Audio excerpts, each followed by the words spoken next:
Olá, muito boa noite. Eu sou David Mudo, bem-vindos ao Ponto Nos Is. Hoje vamos olhar para o estado da geopolítica mundial nos dias que correm. Lembrar que o mundo hoje é marcado em relações que são justamente assinaladas por conflitos e tensões a todos os níveis, nas mais várias latitudes e também nas relações que antes se tinham como históricas e pontuadas. Hoje, muitas dúvidas se levantam com novos blocos e grupos de influências a tentarem emergir no meio de um mundo cada vez mais confuso. Depois da Guerra Fria, tentamos impor um mundo multilateral, mas com um ressurgimento do crescimento das ultradireitas em alguns países, inclusive em algumas potências mundiais, como é o caso dos Estados Unidos da América, que volta a tentar impor a questão do unilateralismo. Entretanto, em meio a isto e para tentar travar a imparável ascendência da China, os Estados Unidos da América voltam-se para antigos grupos com os quais mantinha relações de desconfiança e também de tensão, como é, por exemplo, o caso hoje da Rússia. Uma Rússia que há 3 anos e meio iniciou uma guerra contra a Ucrânia sob pretexto da Europa Ocidental, nomeadamente da OTAN, ou da NATO, se quisermos, o que veio degenerar numa guerra na Europa cerca de 80 anos depois do fim da Guerra Mundial. Esta questão voltou a reconfigurar o mapa relacional das potências mundiais.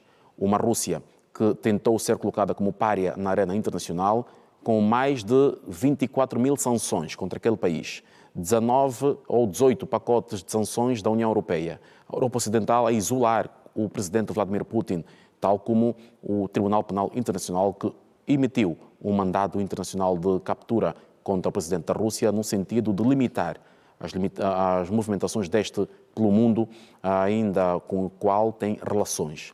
E eis que em 2025 Donald Trump volta à Casa Branca e quebra esta relação que trazia uma Rússia isolada. Agora, Donald Trump é olhado pelo Ocidente como o presidente que volta a legitimar Vladimir Putin como um líder internacional. E é nesta perspectiva que vamos olhar então para como está configurada a geopolítica mundial hoje, com esta Rússia que reaparece, esta Rússia que se reafirma como potência, esta Rússia que é abraçada como um aliado potencial dos Estados Unidos da América nesta tentativa de isolar a China. Para isso, vamos à conversa com os especialistas em relações internacionais, que são os meus convidados na noite de hoje, e que passo a cumprimentar e a apresentar. Está comigo Rui Sabonete, especialista em relações internacionais. Muito boa noite, bem-vindo a este especial Ponto Nos Is sobre geopolítica mundial. Boa noite, Temudo. Boa noite, telespectadores da televisão pública de Angola. Boa noite, ilustres colegas, que vamos partilhar este programa juntos, Dr. Terim e o meu grande amigo, Adálio Francisco. Está connosco o Adálio Francisco, que é politólogo e especialista em relações internacionais. Muito boa noite, bem-vindo a este especial Geopolítica Mundial. Boa noite, David Temudo, e também os telespectadores e, claro, os meus colegas de painel. Cumprimento também o Luís Terim, que é especialista em relações internacionais. Muito boa noite, bem-vindo. Muito obrigado, Temudo, extensivamente aos companheiros do painel e aqueles fiéis espectadores do Ponto Nos Is. Terim, e é justamente por si que vamos começar então a nossa análise, justamente porque depois do que aconteceu nesta sexta-feira no Alasca, que leitura se pode fazer do mundo hoje? Depois dessa situação de tensão que se instalou entre a Europa Ocidental e a NATO de uma forma geral, e também com os Estados Unidos da América ainda sob a liderança de Joe Biden, e a Rússia, e aqui olhando também para a questão da China e do Irão. Olha, na verdade, do mundo, temos estado a acompanhar um contexto internacional mas ainda unipolar, com os Estados Unidos da América, que tem, de certa forma, alguma influência pontual no sistema internacional, mas também temos estado a acompanhar o ressurgir pós-1992 de uma Rússia que, na perspectiva do processo de integrar novos parceiros, tem estado a galgar junto do BRICS, uma parceria muito acentuada da China, num contexto também que, e como costuma defender, vai precisar repensarmos a posterior como serão as relações entre os Estados Unidos da América e a União Europeia, porque quando entendemos de dilema de segurança, parte integrante daquilo que é o projeto de sociedade dos Estados Unidos da América está muito próximo à União Europeia. E temos estado a ver uma União Europeia cujos discursos não são, de facto, muito ligados relativamente aos Estados Unidos da América. E se olharmos para aquilo que é o posicionamento da Rússia hoje, aproveita muito bem este momento da política externa norte-americana para então reposicionar os seus interesses, fala a própria continuidade estratégica na questão do conflito do leste europeu e a forma como os BRICS vêm estado a se consolidar mais como um grande bloco econômico que tenta, de facto, resgatar a perspectiva da ordem política e questão mundial e, sobretudo, a forma como hoje a Rússia, e na sexta-feira de ontem tivemos a oportunidade de ver que, de facto, hoje Putin novamente ressurge como um grande player quando olhamos aos níveis de análise na perspectiva do indivíduo e a posterior do Estado, a demonstrar aqui que a Rússia, que em 1992 passou por um processo de crise, de transição, hoje volta a se reerguer com os pés bem assentos no chão e com uma diplomacia hoje muito compartilhada no cenário daquilo que é os BRICS. E se olharmos para os Estados Unidos da América, de Donald Trump, equiparando aquilo que foi o mandato de Joe Biden, claro que há aqui elementos que precisamos fazer aqui um estudo comparado. Na altura em que Joe Biden estava no cadeirão máximo da Casa Branca, havia grande desafio, um deles era o apoio pontual que dava à Ucrânia quando falamos do conflito no leste europeu. E vimos a substituição do presidente Trump, que fez grandes promessas, o que é normal em marketing político, em acabar um conflito que não mediu esforço de um outro grande indivíduo, e assim um termo correto seria o estratega Vladimir Putin, que de facto já tinha um plano estratégico mas bem traçado, que começa já em 2014, os ataques da Crimeia, no sentido de voltar a anexar uma Rússia que se quer forte. Aqui há argumentos que, de facto, se analisarmos hoje, dá por entender que há um momento de crescimento dos países ligados aos BRICS e dos Estados Unidos da América que precisa reencontrar aquilo que é o seu protagonismo no jogo dos interesses.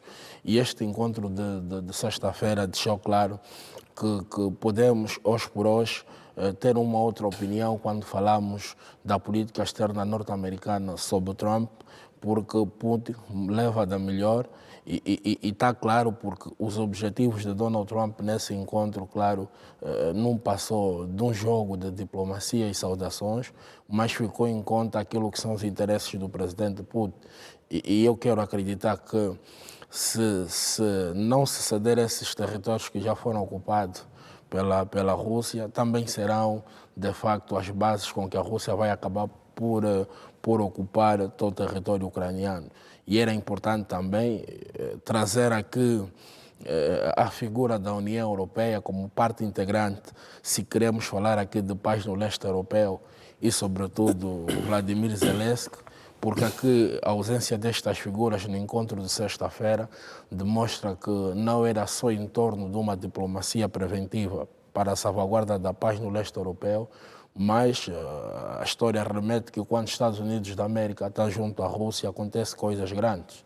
Fazer referência à Primeira Guerra Mundial, à Segunda, mas também foi o momento em que tivemos critério suficiente para entender que Putin tem estado a levar de melhor e o momento ideal para repensarmos hoje a geopolítica mundial é num estrito senso, na perspectiva de que está claro que hoje Putin reergueu uma Rússia forte e que vai continuar com o seu projeto de sociedade. Obrigado, Adália. Adália, passo para si. Olhando para a forma como estes dois líderes se encontraram, a forma como comunicaram a todos os níveis para o resto do mundo, numa altura em que cada vez mais se falava do surgimento e estabelecimento de um multilateralismo, onde se falava da ascensão, por exemplo, de novas potências regionais, como era o caso da Índia, da Turquia, da Arábia Saudita e o próprio Irão, eis que Donald Trump vem tentar anular esta perspectiva e volta a tentar mostrar para o mundo que potências, se há mais alguma além dos Estados Unidos da América, é a Rússia. Porque ele, na comunicação que faz, não fazem um comunicado, não fazem uma conferência de imprensa, mas fazem apenas uma comunicação sobre o que tinham discutido. Ele diz: eu tive uma excelentíssima conversa com o presidente Putin e vou depois comunicar ao presidente Zelensky e também a alguns líderes da NATO e vemos os passos seguintes. Hoje já ouvimos Zelensky a anunciar, através das suas redes sociais, que vai manter um encontro com Donald Trump na segunda-feira na Casa Branca. Portanto, está aqui Donald Trump a mostrar que, de facto, se há mais uma potência além dos Estados Unidos, esta é a Rússia, e que a Índia, ou melhor, a China, passa a ser terceirizada? Bom, não creio que a China passe a ser propriamente terceirizada, não é? Eu tenho uma leitura, portanto, uma perspectiva diferente da do Tirim. As relações internacionais, naturalmente, que têm os Estados como atores primários. Só que os Estados não se movem por si, não é? São movidos pelos seus, portanto, líderes, não é? Que são, na verdade, portanto, os atores, portanto, que movem esses Estados. E este aqui é um elemento que nós devemos tocar aqui, não é? Eu não tenho a leitura segundo a qual há um ressurgimento da Rússia, mas sim, a Rússia sempre esteve ali e portanto, em vez de um ressurgimento, seria uma reafirmação. Bom, nem sequer reafirmação. Há um fator que é fundamental. E este fator é o fator Donald Trump. É aqui onde eu queria, de facto, tocar. Ou seja, as políticas externas dos Estados, elas também andam muito, não é, a depender de quem esteja no governo, não é? Da perspectiva dos líderes. Portanto, Joe Biden tinha uma perspectiva que é totalmente diferente da perspectiva de Donald Trump, não é? Estava alinhado do ponto de vista geopolítico, geoestratégico, com a União Europeia. Portanto, é a perspectiva da política tradicional ocidental. Exatamente. Não é? Em que havia uma clara intenção, não é, de os Estados Unidos, sob liderança do presidente Joe Biden, juntamente com a União Europeia, de isolar a Rússia, mas não só a Rússia, mas também combater a influência econômica chinesa. Portanto, o regresso de Donald Trump vem justamente alterar toda esta dinâmica, porque traz uma perspectiva diferente. Não é? O presidente Trump tem uma perspectiva mais, que já todos nós dominamos, não é? Mais económica, não é? Mais comercial. Não é? Ele tem uma perspectiva ligada às grandes corporações. Não está muito interessado em fazer guerras portanto, a política dele é outra. E este aqui é o fator fundamental. Não é? Portanto, com esta perspectiva, foi possível, não é? E é isto que Donald Trump sempre quis. Não é? E eu estive a fazer algumas reflexões, naturalmente, em volta dessas questões. Fica para mim muito claro a grande admiração que Donald Trump tem pela pessoa do presidente Vladimir Putin. E, aliás, olhando para toda a dinâmica da comunicação política que existiu, desde a sua recessão, portanto, o presidente russo esteve muito à vontade. Não é? E tinha, inclusive, isto parece algo muito simples, mas não é, a forma como o presidente... Foi um encontro quase que coreografado. Exatamente. A forma como ele andava, firme, confiante, não é? Lembramos que quando o Putin deixa o avião e dirige-se para Donald Trump aplaude a chegada do homólogo. Isto é um sinal de reverência, não é? De respeito, de admiração. Estamos a falar de duas potências, portanto, historicamente divergentes. Não é? Mas aqui o que é que muda? É justamente a abordagem da liderança. Este aqui é o toque de pedra. Não é? A grande questão foi justamente esta. E tudo isto veio, naturalmente, permitir com que o presidente russo, e também o presidente americano naturalmente tivessem uma abordagem em torno destas questões de forma muito fluida. Há aqui também um elemento que nós devemos chamar aqui, que no fundo os Estados Unidos pretendem acabar com a guerra na Ucrânia, porque no fundo querem negociar, fazer grandes negócios com a Rússia. Né? O presidente Trump tem justamente esta visão. Ele quer negociar com a Rússia, quer fechar negócios com a Rússia.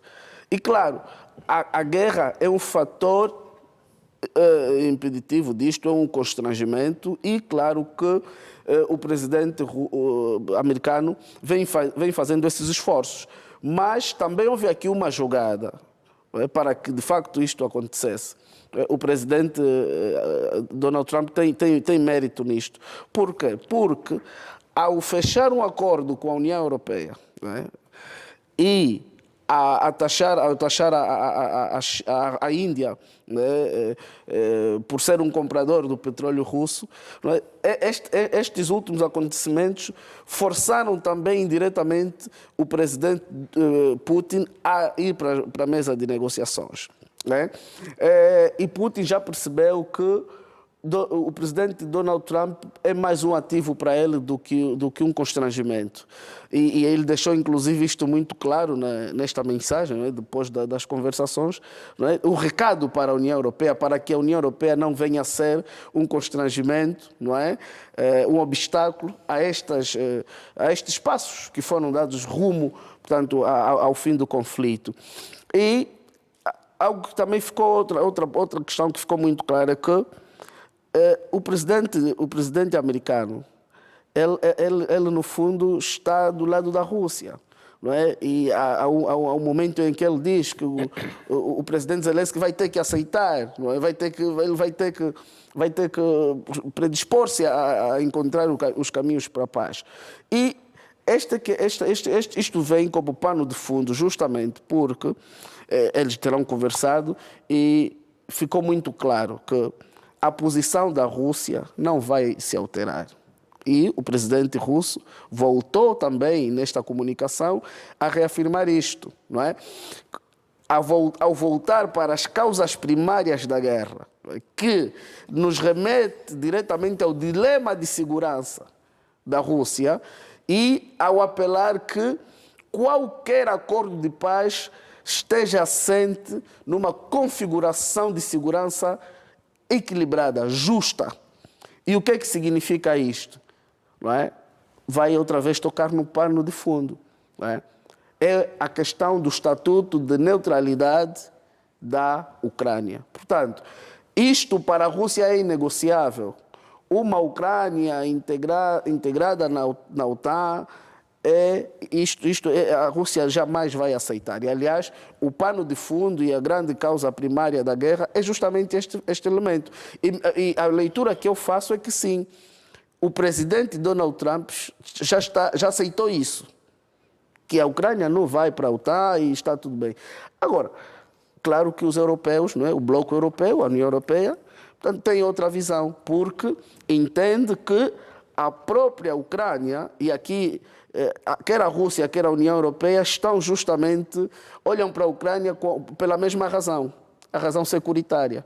Ou seja, se a Ucrânia, por um lado, é um tampão securitário para a Rússia, também constitui um tampão securitário para a União Europeia. Portanto, obrigado, Adalio. Já voltou a Terim. Deixa-me só passar para a primeira abordagem aqui do Sabonete. Sabonete, tivemos aqui duas situações que se constituem novidades. Pela primeira vez, na comunicação de Vladimir Putin assume que a Rússia invadiu a Ucrânia. Quando ele faz elogios ao seu homólogo Donald Trump, diz que se Trump fosse presidente, a invasão da Rússia no território ucraniano não aconteceria, por um lado. Por outro, diante de todo o esforço de 3 anos e meio da Europa para isolar a Rússia e o seu presidente Vladimir Putin, nesta comunicação, bem no final dela, os dois líderes acordam em manter um próximo encontro muito proximamente e Putin, como sendo o cônsul da cultura e da República Russa, nas suas comunicações oficiais, sempre falou em russo. Curiosamente, Putin, ontem, no final da conferência de imprensa, falou em inglês. Portanto, lembrar aqui que Vladimir Putin fala muito bem alemão e fala relativamente bem o inglês. E ele diz, estamos dispostos a manter um próximo encontro, muito em breve, e que há de ser em Moscou. Donald Trump diz, não sei, fica um bocado complicado, mas eu aceito e vamos ver. Portanto, estamos aqui diante da mudança de paradigmas. Portanto, Putin assume que o seu país invadiu, o país vizinho, mas diz que é um país irmão, e Donald Trump quebra este isolamento de Putin. Edmundo, eu vou já responder à questão, mas quero aqui relembrar aos nossos telespectadores que eu vou buscar uma máxima de George Friedman, que diz que onde temos os Estados e para onde nos dirigimos. Isto é para fazer lembrar o quê? É para fazer lembrar de que hoje a geopolítica surge com dois rostos, e rostos bastante confusos. E um segundo aspecto, eu olho este encontro em duas grandes dimensões. Primeira dimensão é uma dimensão geoeconômica. A segunda é a dimensão geopolítica militar. O que é que queremos dizer? A própria ordem mundial... Começamos pelos rostos. Sim. Quais seriam estes dois rostos? Bem, os dois rostos confusos porque sentimos aqui o surgimento do novo player, que é a América a pressionar os BRICS. Sentimos também aqui o posicionamento dos BRICS na fase multipolar e a corrida que a América hoje quer com as sanções que está a aplicar aos Estados. De forma atenta e holística, Donald Trump deu conta que está a dar tiro às cegas. Está a dar tiro às cegas. Obviamente, foi buscar aquele homem que nos outros momentos era tido como vilão e hoje está aliada a grandes forças como a China, a Índia e tantos outros. E aqui se queremos falar o novo posicionamento, a nova hegemonia da própria ordem mundial, internacional. Bem, eu tenho uma visão de que, da maneira que Putin é um animal político muito estratega, fez-se crer da campanha que Donald Trump fez para atingir o poder, quando dizia que não se preocupem, Putin é meu amigo, e depois de 3 meses nós vamos ver o fim da guerra da Ucrânia.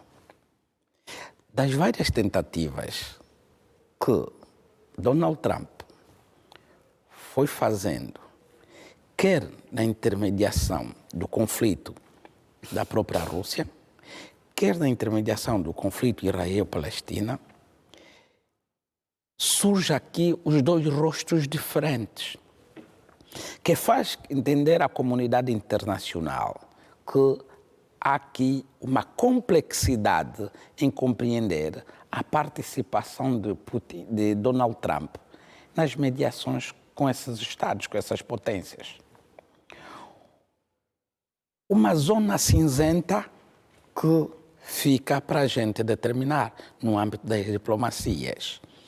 Antes desse encontro que os líderes das duas grandes potências realizaram, houve lobbies da diplomacia internacional que procuraram que este encontro fosse realizado em Alasca.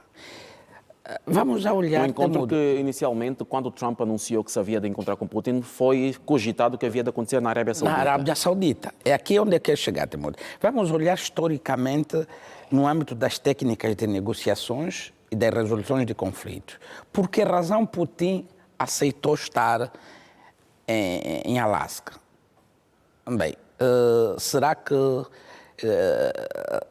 não ficou complexado em voar? Estavam garantidas o sistema de segurança de Putin? Na verdade, estavam. Se nós demos conta, quando Trump... Na comunicação que fez Putin, fez questão de dizer que era a reaproximação dos 12 Estados, justamente porque a distância menor entre a Rússia e a América, através daquele estreito, é de 80 quilómetros. Pronto, é aqui. Tanto ele considerou também mesmo vizinhos. É aqui, pronto, é por ali. E se nós ficarmos atentos àquilo que são os sinais da diplomacia e do sistema securitário, Putin, a primeira coisa que faz, depois de dar a mão a Trump, é olhar para o ar. Estava garantido a sua segurança. E acredito que sentimos um sinal... Mas foram foram caças norte-americanos que escoltaram a aviação russa dentro do espaço aéreo norte-americano. Não tinha como. Até chegar à base Não tinha militar. como, Temudo, não tinha como. Historicamente, a própria Alasca também, tal como disse Putin, não é um espaço vizinho, é um espaço que antes era um espaço que pertencia à Rússia. Pertenceu à Rússia. Pertenceu à Rússia e foi vendido para a América, tanto mais que elas tratavam da Alasca de América-Rússia, não é? Naquele período da transação. Agora, eu dizia de que é bastante complexo e encontramos um espaço cinzento na compreensão porque o Putin não tem nada a perder.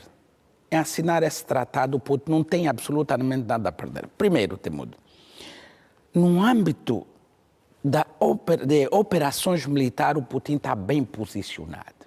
E foi bem claro a dizer, nós vamos sim resolver o problema da Ucrânia, mas não queremos ser cavalo de Troia, não queremos ingerência em assuntos internos, não me façam uma pressão, tal como o Temudo fez referência logo no princípio, porque os Estados queriam resolver o problema da Rússia com sanções, com penalizações, com cortes, com medidas sancionatórias, pura e simplesmente, e citou Putin.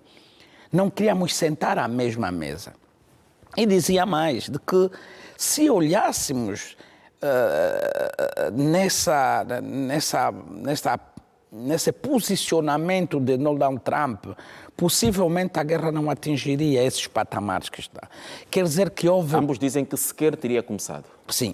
Aqui quer dizer que não houve medidas preventivas, quer no âmbito da diplomacia, quer no âmbito da própria política externa. Mas por que eu digo que nós podemos estar aqui em julgar em dois rostos diferentes?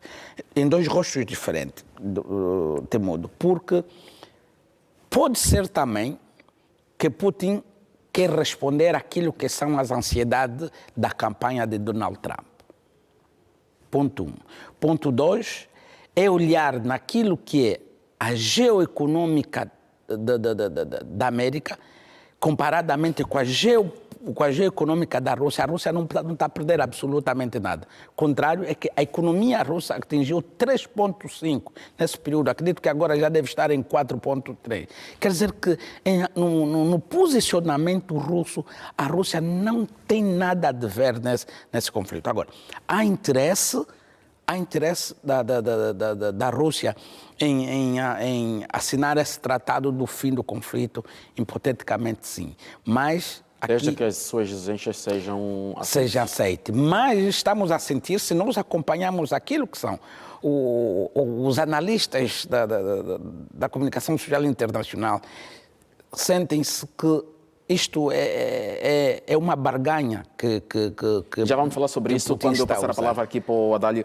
Mas o Terim queria, antes fazer aqui rebater algo que o Adálio estava a dizer. Já lhe passo a palavra para lhe passar a sua questão. É um aspecto pontual, né? Na altura, o Dr. Adálio reforçava a ideia da questão da questão geoeconômica, né? Porque temos noção que o cartaz da política norte-americana de Trump são questões econômicas, está claro. Mas nós, quando queríamos, de facto, analisar o encontro de Alasca, também é por uma razão muito simples.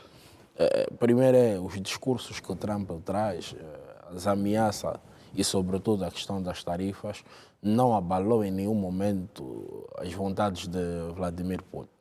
E depois, nesse xadrez, do ponto de vista estratégico, mas lembrando que No primeiro anúncio de sanções, quando Trump tomou posse no dia 20 de janeiro, naquela noite que foi fazer as assinaturas dos primeiros pacotes, dos primeiros despachos, e quando anunciou as sanções, curiosamente, a Rússia foi dos países que ficou de fora deste primeiro pacote. E até hoje continua a não estar. Isso Entretanto, nesta questão que o Sabonete falava, da questão da implicância com os BRICS, cujo objetivo maior parece ser o isolamento da China, não há também uma afetação direta à Rússia, mas sim países dos BRICS que transacionam diretamente com a Rússia é que são taxados. O que é que acontece? Na verdade, e quando eu queria reforçar a ideia do Dr. Adalho, nós temos noção que estamos a ver os Estados Unidos da América, a América First One, muito preocupado com questões econômicas. E hoje a perspectiva do equilíbrio de poder que nós dominamos é compreendida em várias perspectivas, quer seja a política, quer seja a influência dos Estados, porque hoje a perspectiva do equilíbrio do poder não é salvaguardar somente a questão da paz, é a própria soberania dos Estados. E quando nós olhamos para a política externa norte-americana, a que nos acostumou de grande influência nos cenários internacionais, hoje o presidente Trump demonstra um pouco de fragilidade daquilo que nos acostumou em discurso. Primeiro, a forma como... Mas não será apenas um sinal de evolução e maturidade diplomática do próprio Donald Trump? Claro, diante da sua contraparte? Poderia ser uma outra perspectiva, mas o que me faz aqui trazer isso em reflexão é uma questão muito simples. Primeiro é que o presidente Trump, na altura, subentendo que tinha que ter um discurso mais assertivo quando queria se juntar a Putin. Aquela questão de dar dias para negociar marginalizou, de certa forma, um pouco aquilo que é o seu modo de exonerar. Donald Trump ontem disse uma coisa que pude reter. Temos estado a conversar e a negociar bem durante esses anos todos. Certo. Portanto, mostrou a segurança, publicamente a simpatia. dizia uma coisa, mas estava a trabalhar com a Rússia. Claro. Até o momento em que conseguiu mandar o seu enviado especial, que acabou por receber do próprio presidente Trump, do próprio presidente Putin, a garantia de que as negociações prévias estavam dadas como certas, e que podiam partir para o próximo passo. Mas é aquilo... Tanto Trump como Putin conseguem surpreender o mundo. Não. Daí que, quando o Sabonete falava de que os analistas de política internacional no Ocidente, já na sexta-feira passada, ficaram sem pouco para dizer e para escrever, quando foi anunciado o encontro. E ontem, diante das imagens e como tudo aquilo aconteceu, hoje ficaram com muito menos para dizer e para escrever. Na verdade, e por que é que eu me apego muito na opinião do Dr. Adalho? Porque a finalidade última da diplomacia de Trump é questões econômicas. Certo. Independentemente das circunstâncias, colocarem os dois líderes numa perspectiva muito assertiva dos interesses. Claro que aqui o jogo de cintura de Trump, em função daquilo que acontece na Ucrânia, é porque há um acordo extra das terras raras ucranianas. Se a posterior a Rússia continuar a jogar com esse projeto de sociedade de invadir por completo a Ucrânia, também é oportunidade de Donald Trump, em algum momento, discutir um acordo que já foi assinado com Zelensky, na perspectiva de não comprometer parte dos seus projetos relativamente à exploração dessas terras raras. E nesta questão do acordo com Zelensky, e já vamos partir um bocado mais para lá para olhar até que ponto é que a União Europeia fica esvaziada enquanto potência neste cenário geopolítico, é, por exemplo, o acordo que o Reino Unido assinou com a Ucrânia para uma cooperação de exploração de 100 anos. Exato. E aí cria um contrassenso porque é muito possível que estes encontros entre Donald Trump e o presidente Putin podem, de facto, criar condições necessárias para estes cooperarem na perspectiva de partilharem parte dos interesses do território ucraniano. E o medo que a comunidade internacional tem é que, se discute os interesses de ambos, ou a própria salvaguarda da Ucrânia. Por essa razão é que a comunidade europeia não estava muito, não acreditava, tinha uma visão cética. Sim, tinha uma visão cética relativamente a este encontro, porque tem noção que, desde o primeiro mandato do presidente Trump, sempre mostrou um certo apreço às políticas de Vladimir Putin. Não, Terry, vamos Mas só ver aqui, do ponto de vista comportamental e da análise da pessoa de Donald Trump, nunca escondeu que fosse um admirador de Vladimir Claro, Putin. como disse o Adário, O facto de são descritos como dois líderes com personalidades muito fortes e muito presentes naquilo que as imagens querem por fazer. si só falam. E mostram isso. Entretanto, Trump sempre mostrou que Vladimir Putin era, em termos políticos, para ele uma espécie de fonte de inspiração. Mas aí está, porque o que é que acontece? Neste momento, a preocupação que subentende-se aqui é qual será o destino da Ucrânia num contexto em que quem tende a promover, e porque já se fala que Trump quer ser Prémio Nobel da Paz, quem tende a promover é um player que quando negocia, nunca negocia para perder, porque a sua cartaz da diplomacia são questões econômicas. Mas há uma responsabilidade por parte da política norte-americana, que é restabelecer os seus interesses numa perspectiva internacional, quando falamos da continuidade do projeto político, projeto de sociedade. Porque como Trump hoje se vira para aquilo que é a realidade da União Europeia, que de facto eu costumo chamar uma prótese dos interesses norte-americanos quando falamos de dilema de segurança, deixa que, na expectativa de entendermos então, pós a saída do presidente Trump e, sobretudo, o futuro da Ucrânia, que geopolítica teremos quando nós falamos, por exemplo, de uma Europa que o seu processo de construção está ligado aos interesses americanos, e de que Estados Unidos, na América, a nível da política externa, qual seria a sua influência em territórios próximos da Ucrânia, da Rússia, tendo a Ucrânia, de facto, sob o controle da Rússia. Porque, não obstante os interesses hoje do presidente Trump em querer acelerar grandes interesses juntos de Vladimir Putin, mas está, sobretudo, a construção de um projeto que os Estados Unidos da América têm estado a trabalhar desde o período das grandes guerras mundiais. O que eu quero acreditar é que, hoje por hoje, também a oportunidade da União Europeia se reerguer e aparecer com uma imagem diferente no cenário, de não contar somente com os Estados Unidos da América, porque o que nós entendemos hoje, na perspectiva do equilíbrio do poder, é que é o momento também da Europa se reafirmar, sobretudo aquilo que temos estado a acompanhar do posicionamento do presidente Trump. Fizemos um estudo comparado de Joe Biden, ainda tinha uma certa conservação dos interesses daquilo que era, digamos, as relações dos Estados Unidos com o bloco As europeu. relações tradicionais. Exatamente. E como fez referência ao Adário, né? Os líderes são diferentes, o contexto é diferente, mas nós conhecemos os Estados Unidos da América digamos, pela resiliência em contextos internacionais, como foi criando os seus planos estratégicos. Falo da própria União Europeia e porque era uma intenção... A particularidade de Trump está justamente aí. Por isso que ele é errático. Por isso que Trump é Trump. É disruptivo. Tanto, é justamente isso. Tanto, daí que eu te falava que é ele o fator de mudança, de alteração de toda esta configuração. Portanto, não há um manual de instruções para Donald Trump. Não há. E é justamente isto. Não é? O presidente Donald Trump veio desarrumar toda esta configuração que nós... Não acha que isso possa perigar, depois do seu mandato, aquilo que nós costumamos aqui analisar, num sistema multipolar, mas com os Estados Unidos com grande influência, ser ao contrário, ser depois a Rússia?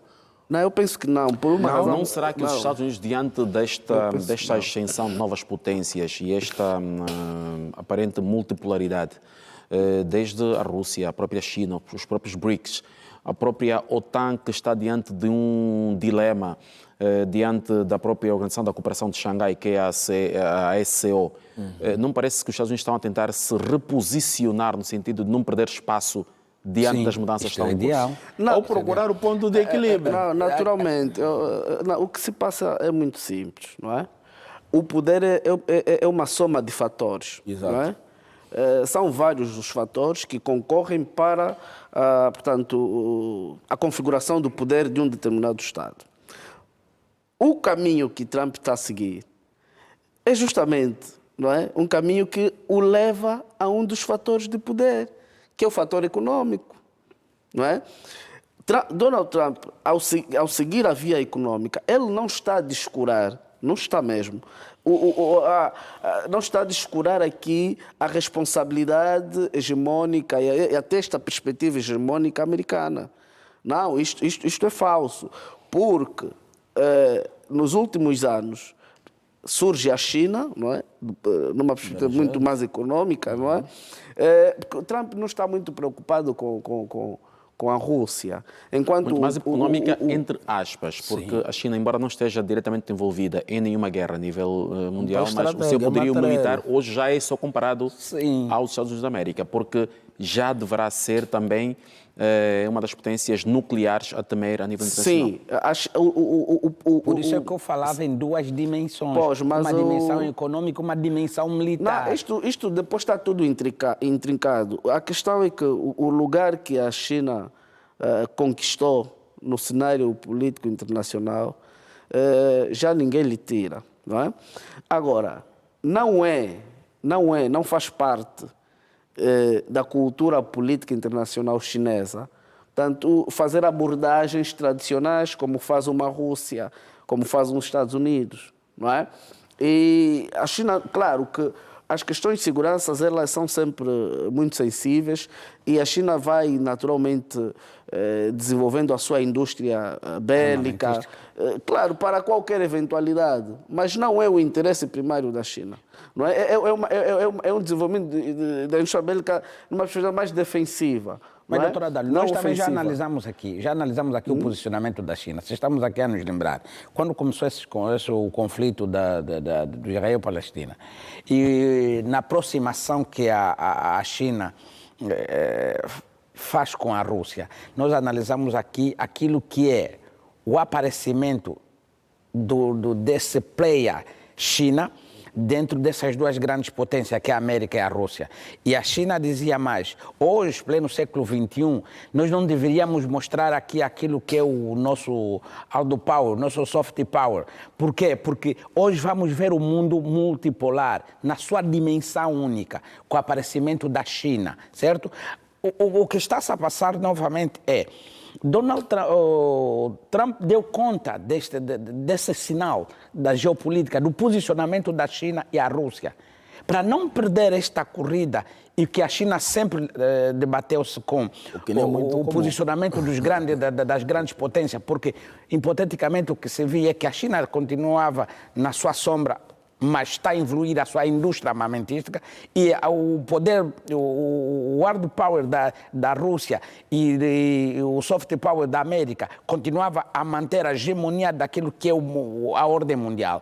A China dizia não. Vamos nos olhar aqui, vamos olhar aqui na mesma dimensão, porque hoje a China está a vir e deu-se conta agora nos BRICS.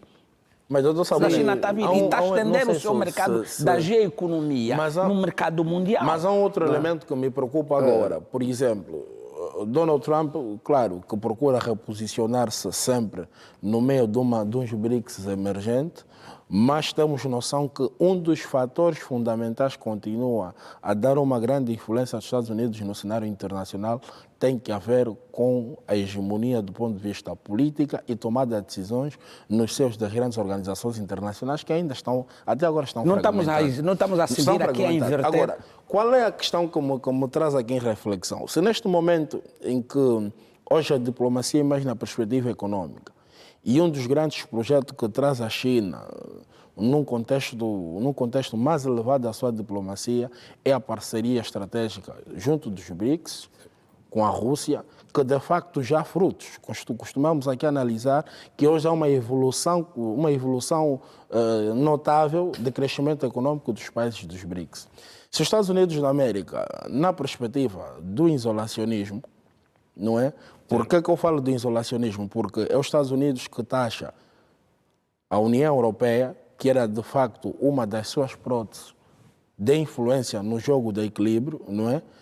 Hoje por hoje, se os BRICS é consolidado, pode de facto criar uma grande ruptura dos interesses econômicos norte-americanos junto à União Europeia, e se a Rússia continuar com esse projeto de ocupação do leste europeu, a investir seriamente nos BRICS, pode ganhar maior influência política e criar uma transição da questão da ordem política. Sim, mas nós temos que também para não confundirmos muito quem nos está a ouvir lá em casa, a natureza da política internacional é a competição. Claro. Tá? Então não vamos dar muitas voltas aqui. Isto é a natureza. Certo. Portanto, a própria geopolítica é dinâmica. Por isso que hoje estamos sentados aqui a discutir. Não é? O que era tradicional ontem, hoje já não é. Ultrapassado. Não é? Os atores vão se movimentando. Há uma Sim. Adalio, justamente por falar em atores, que importância se pode atribuir aqui, nesta dinâmica de Donald Trump, no atual cenário geopolítico, a Marco Rubio, antes quase que ilustre desconhecido, apesar de ter trabalhado no Departamento de Relações Internacionais do Senado, mas que parece que nestes 6 meses de Donald Trump terá evoluído muito, a acumular pastas estratégicas muito tradicionais nos Estados Unidos da América. Portanto, Marco Rubio não é um diplomata de carreira, mas aqui a dar cartas e a assumir, por exemplo, o cargo de assessor de segurança interna dos Estados Unidos da América. Já assumiu a USAID quando esteve naquele papel de crise. E aqui, Sergei Lavrov, também um diplomata tradicional russo, sempre no mesmo registro. Portanto, não se lhe conhecem registros de grande alteração, de insultos, de desespero. E aqui estas duas figuras a mostrar ao que vêm como sendo, de facto, os verdadeiros e bons suportes das lideranças com que trabalham. Não, sem dúvida, são figuras que fazem, portanto, a cúpula, não é? Quer de um lado como de outro, e inclusive, portanto, falando aqui do Marco Rubio e outros que estão muito próximos a Donald Trump, são inclusive eles que vêm gerindo toda esta questão do tarifaço, não é? E inclusive têm colocado de parte, não é, o pessoal técnico, não é? Que é aquele pessoal que está nos departamentos dos vários, né, que nós chamamos aqui Ministério das Relações Exteriores, lá é Secretaria de Estado, não é? Portanto, e aliás, e falando nisto, é justamente por pessoas como o Rubio e outros que compõem a cúpula próxima ao presidente Trump, que o Brasil está a encontrar dificuldade para fazer a gestão, não é? Justamente por Trump estar a aplicar uma política internacional completamente disruptiva. Exatamente. O Brasil é aquele país que trilha na política internacional tradicional e com uma longa e respeitável história, mas que encontra dificuldades em chegar lá. Naturalmente, porque os canais tradicionais não estão fechados. Estão fechados porque a cúpula, não é? Essas pessoas estão a gerir tudo isto, não é? Mas eu ia voltando aqui à questão da geopolítica, porque a geopolítica ela também é reativa, não é? Sim. Naturalmente que a política do presidente Biden, que também era da União Europeia, não é? Era de isolar a China e a Rússia. Isto fez com que houvesse uma reação de outros atores e uma movimentação geopolítica assente nos BRICS, não é? Portanto, com o presidente Donald Trump, esta lógica se desfaz e, naturalmente, que vamos observar outras movimentações, não é? Eu vejo o presidente Donald Trump a conseguir, aos poucos, os seus objetivos, aqueles que ele anunciou na campanha eleitoral. Exatamente. Eu vejo isto. Por quê? Ele conseguiu, e já tivemos aqui várias vezes, né, quando começou essa questão das guerras comerciais, e fomos claros aqui em dizer que, no fundo, o que o presidente americano queria é de facto, renegociar as taxas. Né? E ele vai conseguindo isto. Conseguiu já agora com a União Europeia, está em véspera de conseguir, diz-se nos bastidores, que está em véspera de conseguir também uma negociação com a China, não é? E é isto. Vamos então ao acordo com a União Europeia. Está a significar imediatamente, fala-se em 600 bilhões de investimento europeu nos Estados Unidos, que é no fundo isto que Trump quer. Então, a partir daqui nós podemos afirmar que Trump vai conseguindo aos poucos os seus objetivos anunciados ao seu retorno à Casa Branca. Agora, as peças vão sempre se movimentar. É um momento específico, particular, em função da configuração que se assiste, que amanhã, daqui a algum tempo, poderá também sofrer realinhamento. Portanto, agora, há aqui questões que são perenes. No que toca à questão da Rússia, é um dilema de segurança. O problema da Rússia é o problema de Israel com os seus vizinhos. São problemas da mesma natureza. Questões securitárias. E quando as questões são essas, os Estados, sobretudo aqueles mais fortes, não recuam, não é? Porque é um problema existencial. Não é? O presidente Putin nunca vai negociar a segurança do seu Estado. Não é? Nunca vai aceitar que a Ucrânia seja parte da OTAN. Isto é inegociável e ele deixou isto muito bem claro. Não é? Qualquer negociação, não importará a configuração, mas que será inevitável. Das várias exigências da Rússia, consta também a dita desnazificação da Ucrânia. E que isto implica que Volodymyr Zelensky saia do poder. Sim, e de forma muito tácita, o próprio presidente... Curiosamente, um cidadão ucraniano de origem judia e que é olhado pela Rússia como sendo um promotor de uma cultura nazi. Pois é. Estas são estas questões. E o problema da Rússia em relação à Ucrânia, se nós olharmos para toda a história de relação entre esses dois países, não foi sendo apenas a política externa, não é? Até mesmo dinâmicas internas ucranianas que depois resvalavam para a Rússia. Do nacionalismo, não é? Né? Sim, e o presidente Trump está um pouco de acordo que o presidente Volodymyr Zelensky se afaste do cargo. Então, é um momento, de fato, único, particular na história das relações internacionais, né? Em que um presidente russo, né, tanto está a converger com o presidente americano. Isto nunca se viveu. Não é? Dizer, é sui generis isto. Isto é até singular. que se diz que quando os Estados Unidos da América se unem com a Rússia, acontecem coisas grandes. Exatamente, o presidente americano reconheceu, e é um erro, eu pelo menos faço essa leitura. Não é? A posição que a União Europeia vinha tomando, não é, em relação à Rússia, é um erro muito grande. Não se pode ignorar um ator como este. Eu quero ouvir justamente o Sabonete sobre essa questão da União Europeia. Neste quadro que começou a ser pintado ontem, onde é que se coloca a figura da União Europeia? Por um lado, porque Trump diz que ia falar, e ontem já o fez, falou com Zelensky, tão logo chegou aos Estados Unidos, tão logo chegou a Washington, assim é que está correto, e falou também com alguns líderes da União Europeia, porque ele disse, vou falar com alguns líderes da União Europeia e da NATO.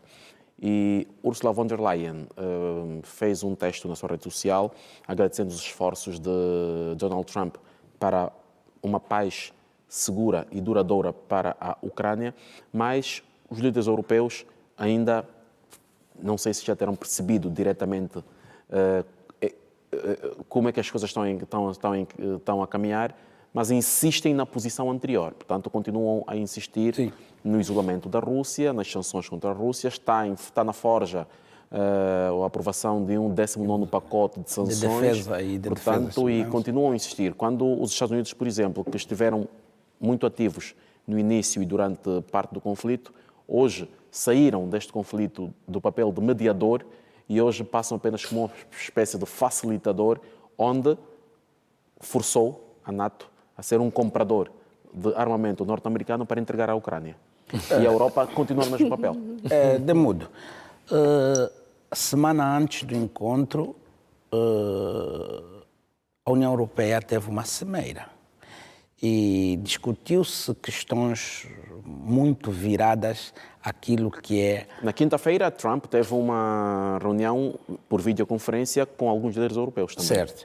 E olhou-se muito naquilo que é o patrocínio econômico, o envolvimento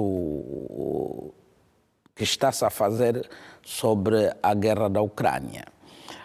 Assim mesmo também, nós ouvimos de forma viva e clara a União Europeia a olhar para a criação de uma força preventiva de defesa e segurança regional, não é? da União Europeia, desculpe, e criarem mecanismo da salvaguarda dos espaços da União Europeia. Por esta razão é que muitos analistas europeus dizem que ao aceitar esses acordos com a Rússia, o Donald Trump estaria a violar o ponto 5º da Carta do Tratado com os países europeus. Isto vai nos levar a compreender o seguinte, de que quando eu olhava quando eu teria uma visão de diplomacia militar, estaríamos a ver aqui de que não sei de que forma e quais são os instrumentos que Donald Trump vai usar para impor ou para cumprir aquilo que são os acordos da União Europeia dentro do próprio tratado. Este é o primeiro ponto. Porque a União Europeia continua a ter a visão de que nós vamos continuar a sancionar a Rússia, vamos manter aquilo que são os primados da União Europeia e da NATO e, do outro lado, Donald Trump está a transmitir ao mundo de que se Zelensky não aceitar aquilo que são as linhas e os acordos que a Rússia tiver a impor, eu vou deixar que ele por si só caminhe. Indiretamente está a dizer que nós vamos abandonar. E como é que ficam os acordos assinados com a NATO? Aqui vem outro problema. Quando o Temudo questionava de que o Putin olha também por questões do próprio Zelensky, tendo em conta o posicionamento dele na Ucrânia, abandonar o poder, aqui vai ferir novamente aquilo que são os interesses europeus. Logo, aqui, por esta razão, é que eu dizia de que é difícil compreender dois pesos e duas medidas do posicionamento de Donald Trump nestas negociações.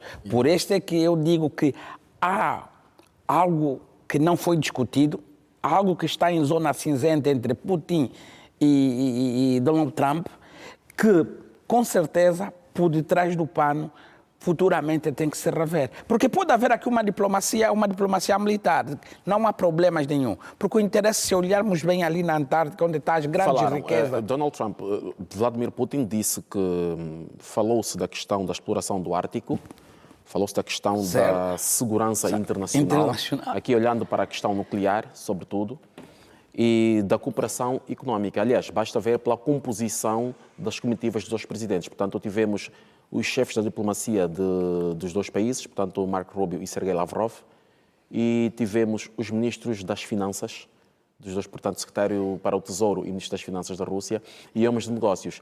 Portanto, há aqui um fator especulativo, porque a agenda divulgada pelo Kremlin previa um encontro privado entre Trump e Putin apenas com os seus intérpretes, e depois havia um almoço de trabalho com todos. Esse almoço não chegou a acontecer. Não. Portanto, houve este encontro apenas numa sala, portanto, foi uma reunião longa, e não houve este espaço para perguntas e respostas.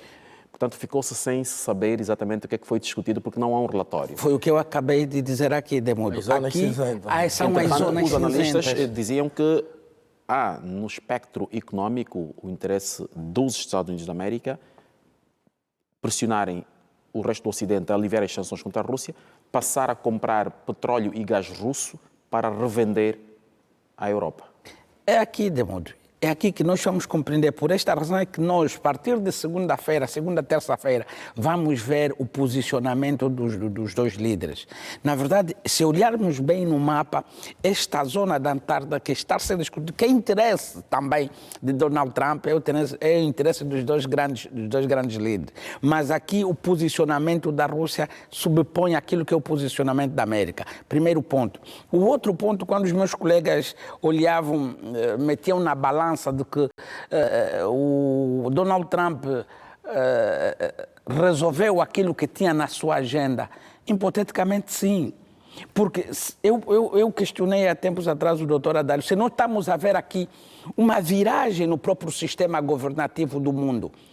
Donald Trump olhou naquilo que é o posicionamento dos Estados na sua geopolítica.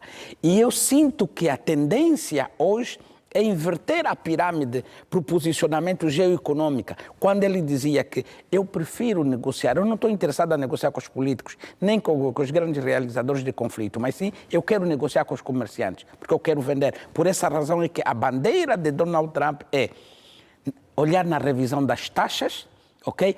E olhar no âmbito dos interesses, quando nós dissemos em relações internacionais, inimigo do meu amigo é meu inimigo, mas também pode ser meu amigo, ok? Ele olhou no posicionamento daquilo que é a bandeira que Donald Trump está a levar, em taxar, em reduzir as taxas e aumentar as taxas em alguns países. Mas, em contrapartida, lá mais para frente, nós estamos a ver é o quê? É o reordenamento das taxas da América. Doutor Rui Sabonete, o alvo, não é?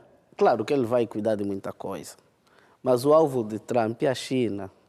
Ponto. Concreto, isso nós já afloramos logo no primeiro momento. Esse é que é o ponto. Esta questão econômica, esta orientação econômica de Trump, não é? Tem como alvo a China, não é? Devido a questões que também já abordamos aqui nesse programa, não é? Que é o desequilíbrio que existe, não é? Nas relações comerciais entre esses dois Estados, não é? Aquela questão, portanto, da China que, inclusive, acabou com empregos e levou-os para a China. Né? A grande questão da China, o objetivo Mas foi a China que o fez ou foram os Estados Unidos da América que procuraram por uma mão de obra barata e deslocalizaram a sua indústria para estes países sem ter em conta que a longo prazo o resultado seria este? É exatamente isto. Não é? Ou seja, houve aqui um certo adormecimento dos Estados Unidos. Donald Trump tem mais 3 anos e meio de mandato e não sabe como é que esse mandato vai correr a partir do próximo ano, porque temos as eleições do meio termo. Exatamente. Que, se não correrem bem a Trump, pode perder o controle de uma das câmaras. Sim. Trump tem tempo suficiente para se dedicar a tudo aquilo a que se propõe e ainda conseguir deslocalizar as indústrias americanas e investimentos americanos que estão dispersos pelo mundo a voltarem para a América? Não, eu acho que ele não consegue tanto. Não consegue. Ele não consegue tanto, mas talvez vá a tempo de portanto, deixar as coisas melhores do que estão, não é? Então, eu ia dizendo isto. Trump não está muito... Não estamos diante de um Donald Trump que, apesar de apresentar um discurso diferente, que está apenas a dar cumprimento a uma agenda deixada por Joe Biden, quando olhamos, por exemplo, para o caso de Trump chegar e mudar o posicionamento da América na guerra na Europa, onde sai de mediador apenas para uma espécie de facilitador e agora conseguiu condicionar a Europa no sentido de a NATO aceitar a imposição do aumento das cotas para a defesa nestes países. Exato. E agora a NATO transformar-se num comprador de armamento americano para transferir para a Ucrânia. Pois, porque não seria isso já uma agenda que já vinha de Joe Biden, que insistia em que se tinha que manter a guerra? Sim, mas para continuar a comercializar. De modo geral, eu acho, pronto, essa é uma confusão que o presidente Joe Biden deixou. Não é? E, claro, ele teve a sua abordagem, não é? E, se calhar, o Trump agora está a ser mais pragmático, mais incisivo, mais porque direto. Se, por um lado, o Donald Trump diz que esta guerra é de Joe Biden, mas hoje, quando ele é o vendedor de armamentos para este mesmo conflito, acho que ele a guerra hoje é dele. Mudou as estratégias. Mas é o interesse nacional americano que está aí e sempre esteve, não é? Porque no tempo do presidente Biden, não é? Estas remessas para a Ucrânia, não é? Para apoiar a guerra, não é? Elas iam, portanto, os termos não eram muito claros, não é? E é isto que Trump, portanto, vem quebrar, não é?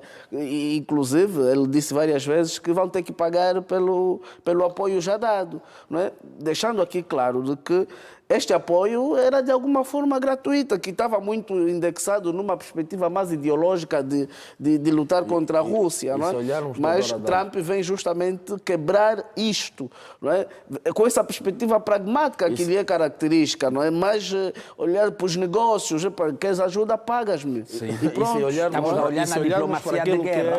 Quanto eles constroem as indústrias armamentísticas... Diante do que aconteceu ontem no Alasca e toda a conversa que está a gerar à volta do mundo, coloco uma questão aos três. Como é que o resto do mundo se pode agora reposicionar diante deste Donald Trump, que se mostra novamente ao mundo com uma outra face, e este Vladimir Putin, que não diria ressurge das cinzas, mas que é abraçado pela maior potência que era vista como sendo um inimigo? Pode começar. Eu subentendo que, naturalmente, a forma como estes dois grandes players foram influenciando até os dias atuais o cenário internacional faz com que, para aqueles que de facto são muito simpatizantes à nova figura do presidente Trump, ter que subentender que hoje o cartaz de Donald Trump dos Estados Unidos da América está muito ligado a questões econômicas, desde a forma como negocia, desde a forma como intervém nos conflitos em contrapartida das questões econômicas. Claro, é os Estados Unidos da América que já se esperava após a eleição do presidente Donald Trump, porque se nós fizermos aqui um estudo comparado de todas as intervenções quanto mediador, Donald Trump, em contrapartida, demonstra o seu interesse, como Adálio disse, quer ajuda, tens que pagar em termos mais claros. Mas agora, para o caso de Vladimir Putin, todos aqueles que acreditaram no projeto de sociedade após o fracasso em 1992 dessa União Soviética, têm a oportunidade de olhar que levou tempo, mas houve a criação de um projeto de sociedade que hoje nós conhecemos, os BRICS. E é importante aqui dizer que se os BRICS é consolidado, vai trazer o ponto de equilíbrio daquilo que nós entendemos quando falamos hoje por hoje da União Europeia. Ou seja, vai dar margem de progressão e crescimento econômico daqueles países que sempre foram muito ligados às políticas de Vladimir Putin. Se olharmos diante desses dois líderes, dessas duas superpotências, é importante dizer que também é uma grande viragem para o contexto da geopolítica mundial. Desde o momento histórico dos acordos ou do encontro, que possivelmente trariam um acordo de paz, mas, sobretudo, a forma como estes foram promovendo um cenário de que é possível duas partes cuja construção do sistema internacional depende destes, também cooperarem. Também traz aqui um exemplo de que na política nem sempre é o que subentendes, mas às vezes são os valores, as questões estratégicas que estão em causa. E este posicionamento desses dois líderes vai trazer em reflexão daqueles que da esquerda e da direita em perceberem que muitas das vezes em causa não está a questão dos interesses, da perspectiva dos interesses nacionais, mas sobretudo a questão dos interesses estratégicos que estamos aqui a refletir, questões econômicas.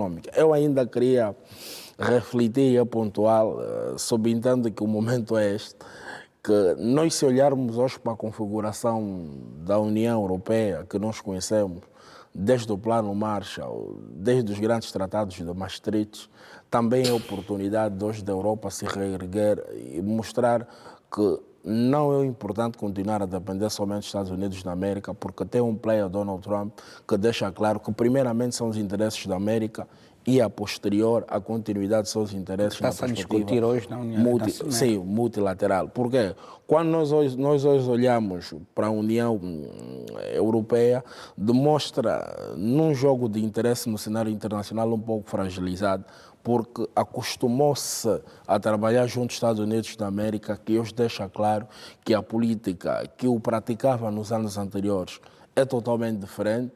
Vai continuar sim os acordos, mas o posicionamento os obriga com que a União Europeia repense seus planos estratégicos.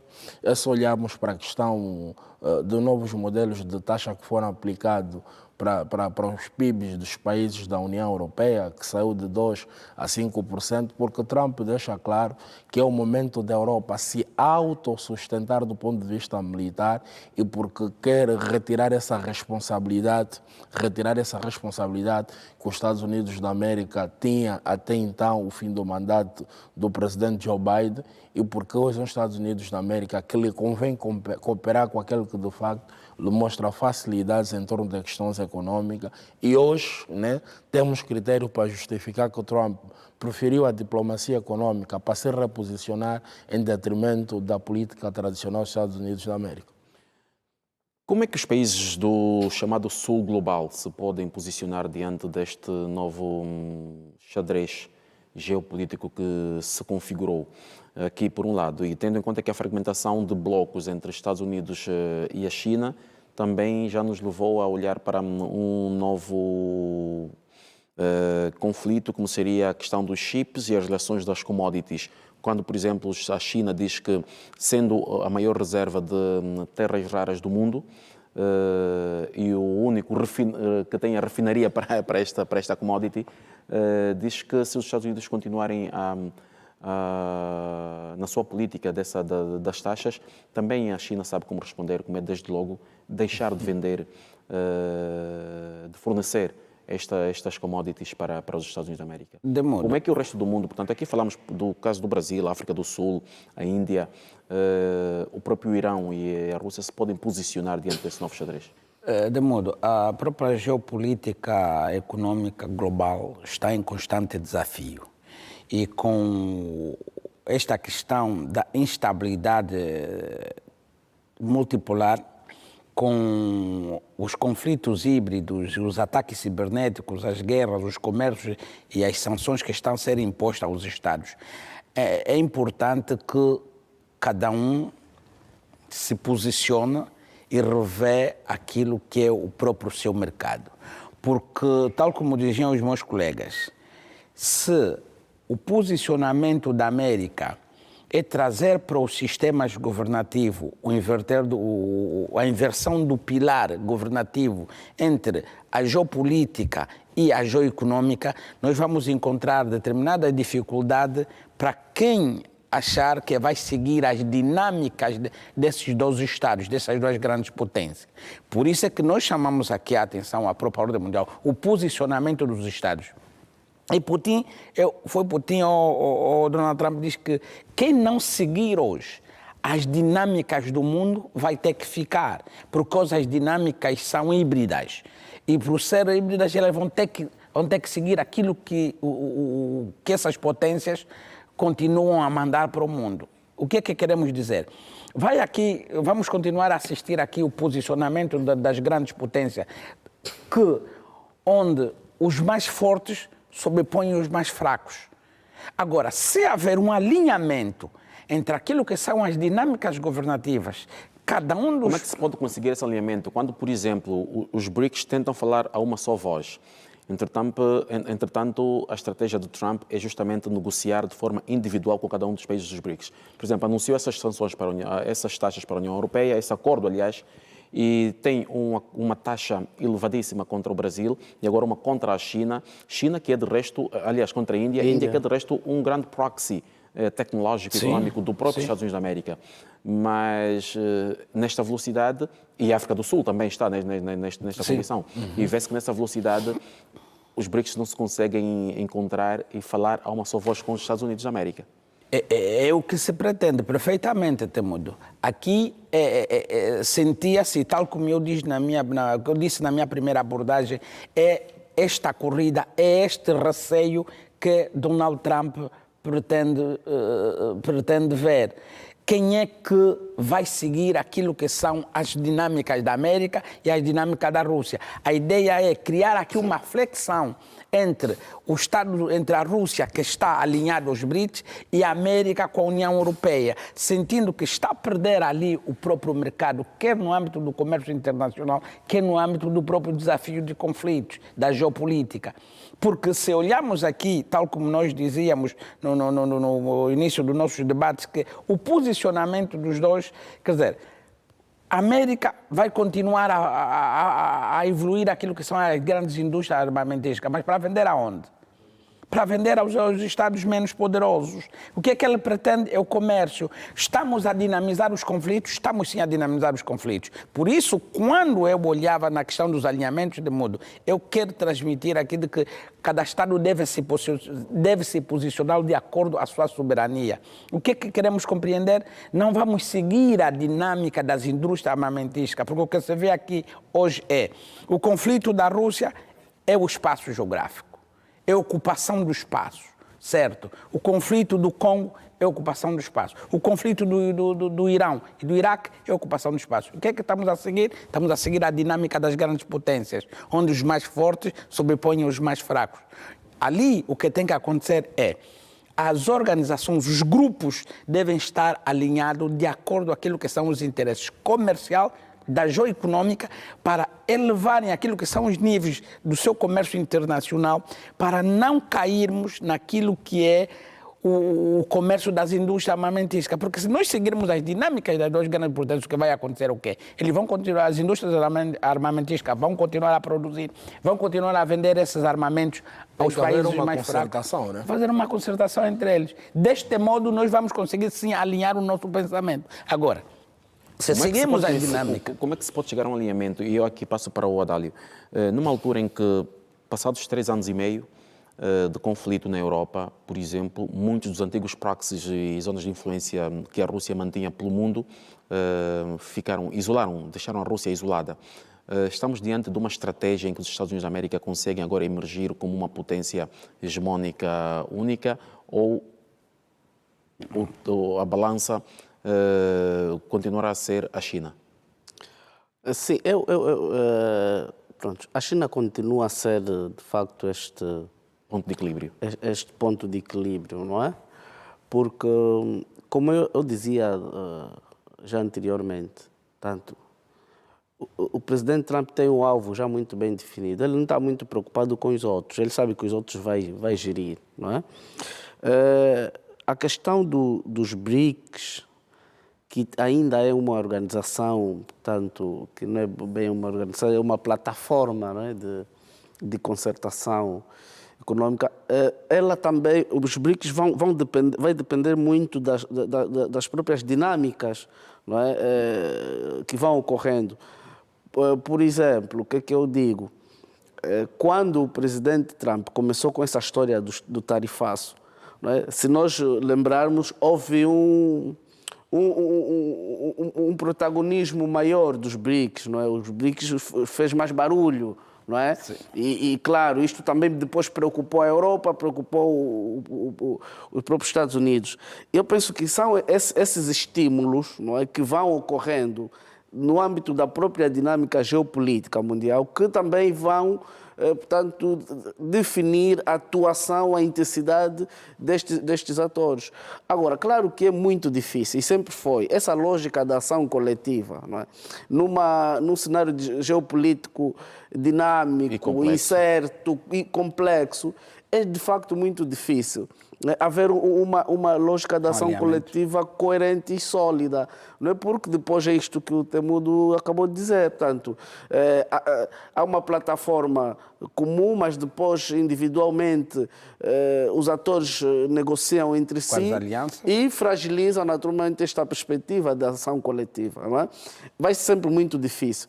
Agora, também é verdade que qualquer organização, não importa a sua natureza, será sempre oligárquica. Ou seja, o que eu estou a querer dizer? Que, mesmo no âmbito dos BRICS, não é? Os atores que vão, de facto, dominar aquilo já estão identificados.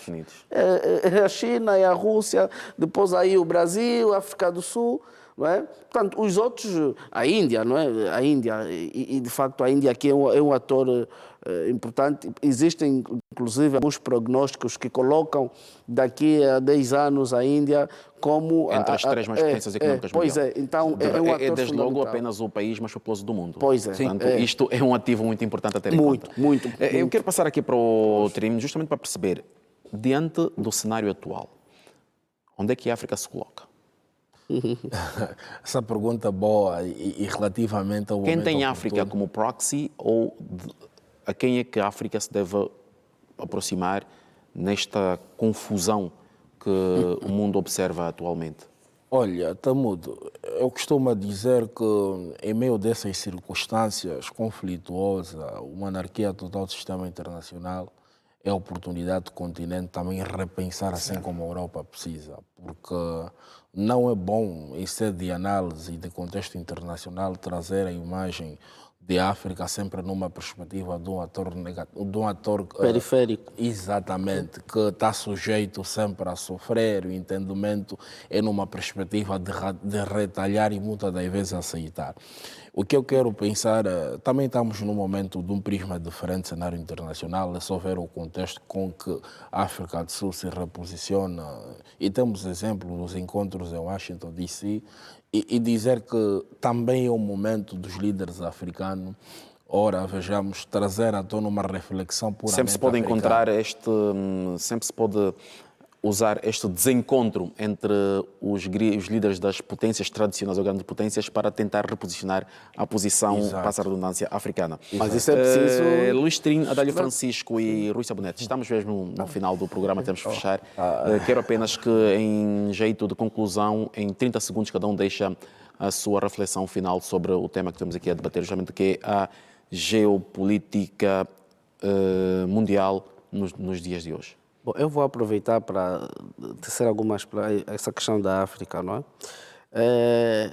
Eu vejo nos próximos anos, portanto, não na perspectiva africana, não é? De África para fora, mas, portanto, no ponto de vista da atuação dos atores, dos grandes atores em relação à África. E eu vejo aqui a Índia nos próximos anos está com grandes projetos para a África e nos próximos tempos vai ocupar, se calhar, um espaço maior do que a China está a ocupar atualmente. Sabonete, conclusão? Não demorou. Eu olho também na mesma dimensão a África e nós temos dito que é agora que a África deve se posicionar.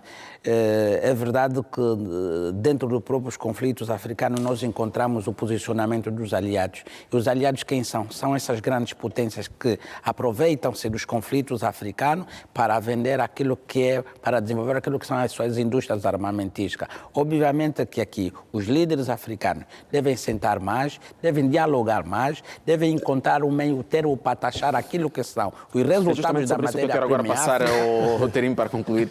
Terim, olhando para o que disse o Adálio e também aqui o Sabonete, estas alianças com estas potências que devem ser aproveitadas da melhor maneira pelo continente africano, olhando para a experiência que temos com a China, depois de uma longa experiência com a Europa e a América, a China veio para a África com interesse da cooperação, sobretudo no ramo econômico, usando a chamada diplomacia do soft power, onde, da muita ajuda que deu ao continente, em nada conseguiu intervir para sanar os conflitos armados que graçam no continente.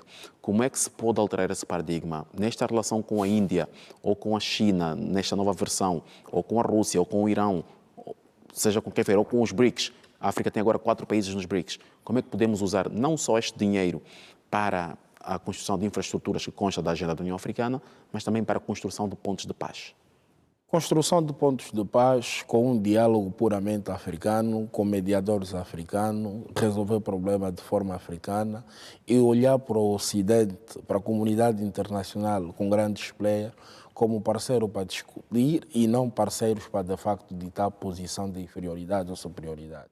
Reencontrar-se como continente e discutir nos melhores cenários como um continente. Mas o mais importante, com muito trabalho. Não é?